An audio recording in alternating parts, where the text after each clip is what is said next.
If you are into wooden ship modeling, you probably have asked yourself this question at some point. What wood should I actually be using and why? Oak, walnut, limewood? Why do some kids use softwood while others throw in fancy hardwoods? And most importantly, what wood combo actually look good without driving beginners crazy? Today, I want to talk about the different types of wood used in ship modeling, why they were chosen in the first place, which ones are my personal favorites, and which wood combinations are beginners friendly if you just want a great looking model on display at home. Alright, let's dive in.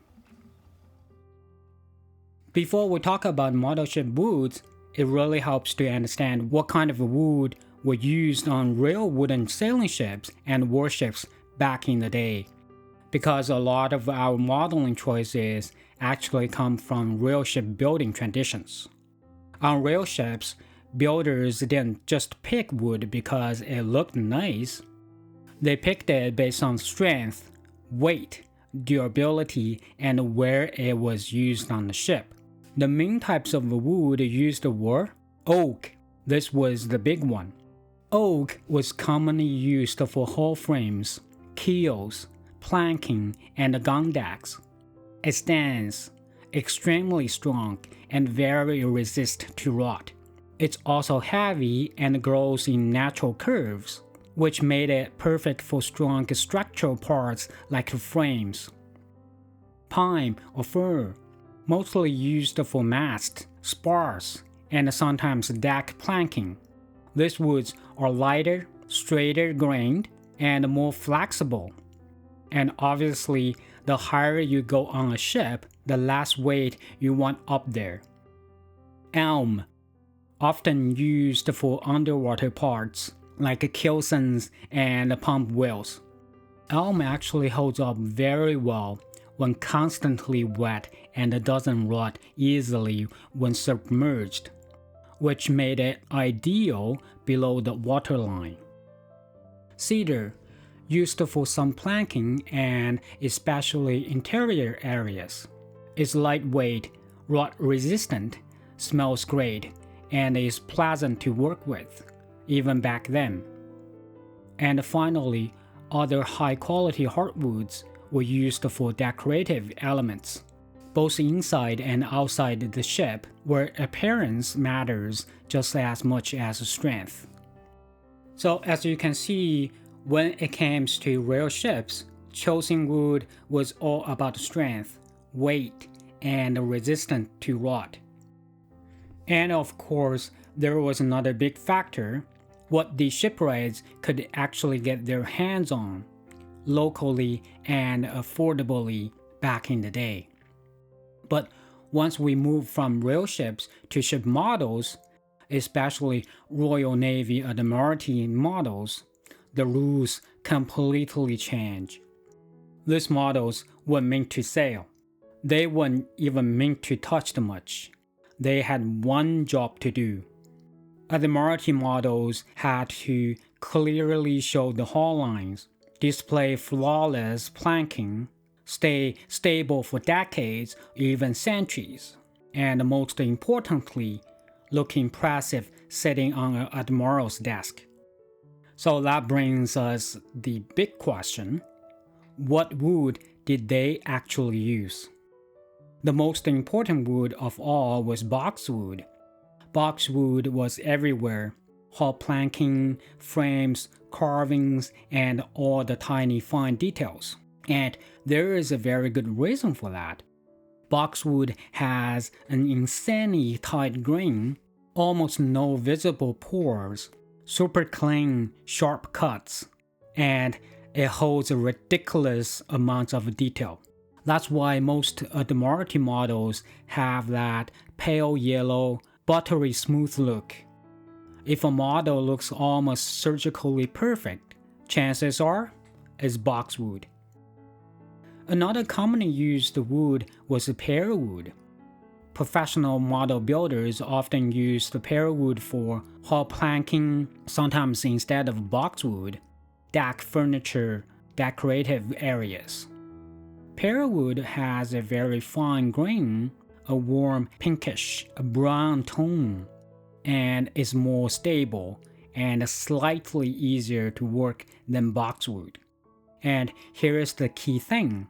As time went on, pearwood became more popular simply because boxwood was expensive and hard to get.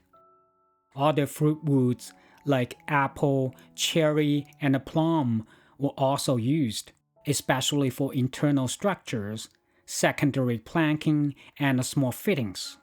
They were popular because they are fine and even-grained, easy to carve, very stable over time. Among them, applewood was a real favorite. And finally, there were high-end contrast woods like ebony. Ebony was used for wheels and black streaks, rails, contrast trim. Why? Because it's naturally black, extremely hard, and needs no paint at all. That natural black on light contrast is a huge part of what gives Admiralty models their sharp, elegant look. And this part is really important when talking about Admiralty models. Absolutely no plywood, no stain, almost no paint, no brass fittings.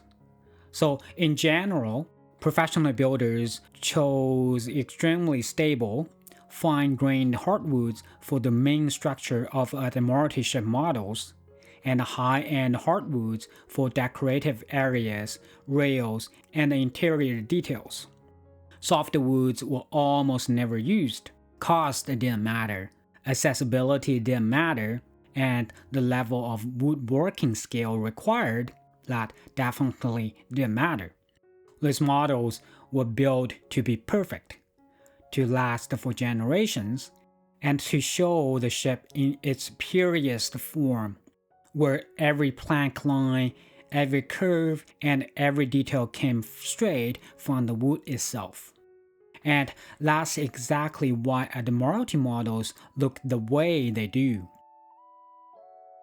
Now here's where things get really interesting, because once you understand how Admiralty models were built with boxwood, pearwood, fruitwoods, and almost zero paint, you start to notice something pretty quickly when you open a modern ship model kit. Most kits today look very different. And that's not because kit manufacturers don't care, it's because modern kits are designed for very different builders with very different goals.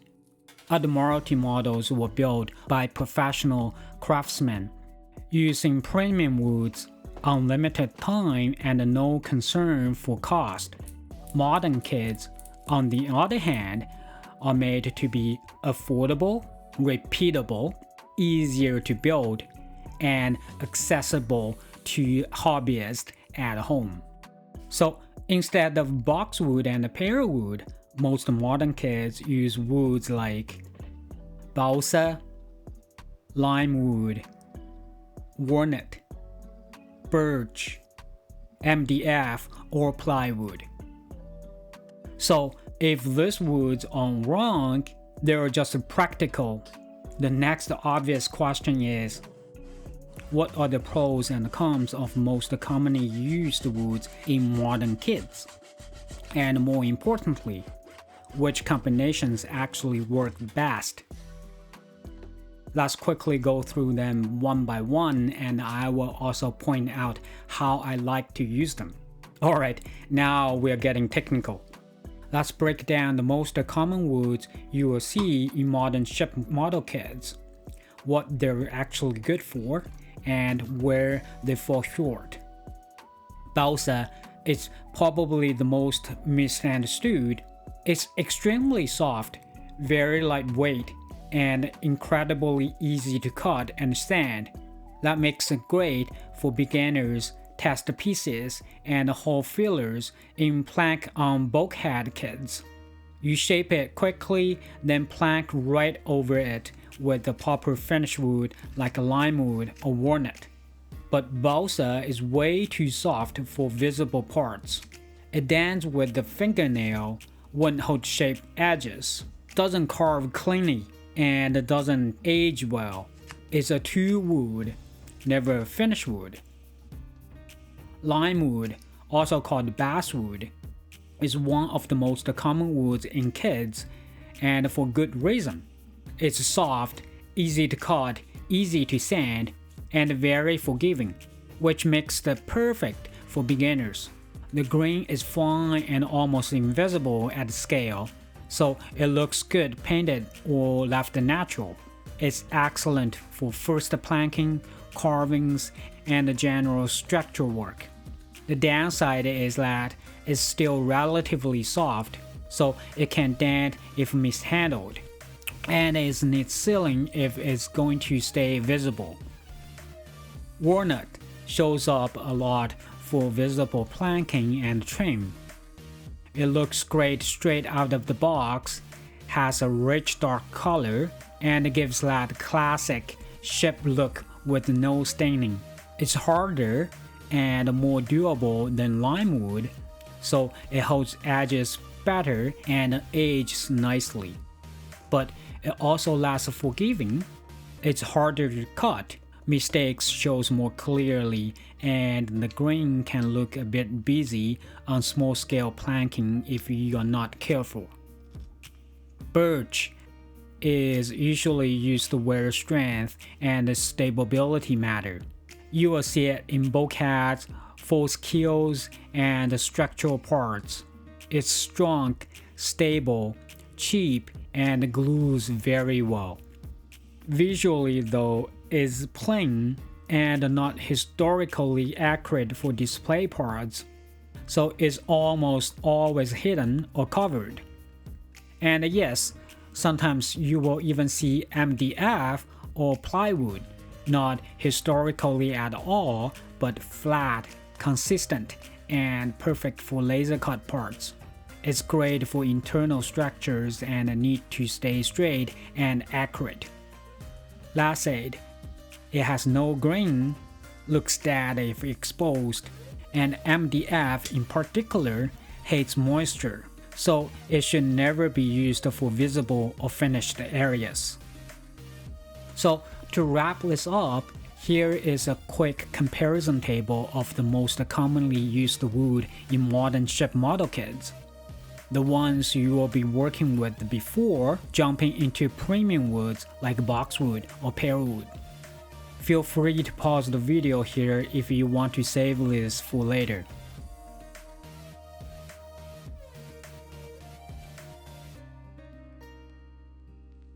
Alright, so let's answer the big question. What are the best wood combo for stress-free, good-looking ship modeling?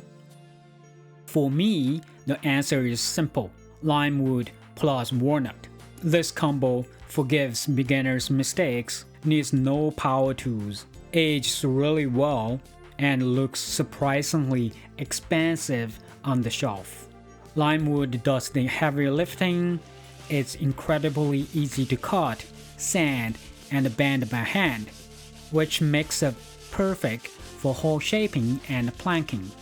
Walnut is your visual upgrade. It's naturally dark, hides small imperfections, and gives that classic ship look. No staining needed. Together, they give you a model that's enjoyable to build and great to display. Now, I'd love to hear from you. What's your favorite wood combo for ship modeling? Drop it in the comments below. We all learn from each other here. Thanks for watching, happy building, and I will see you in the next video.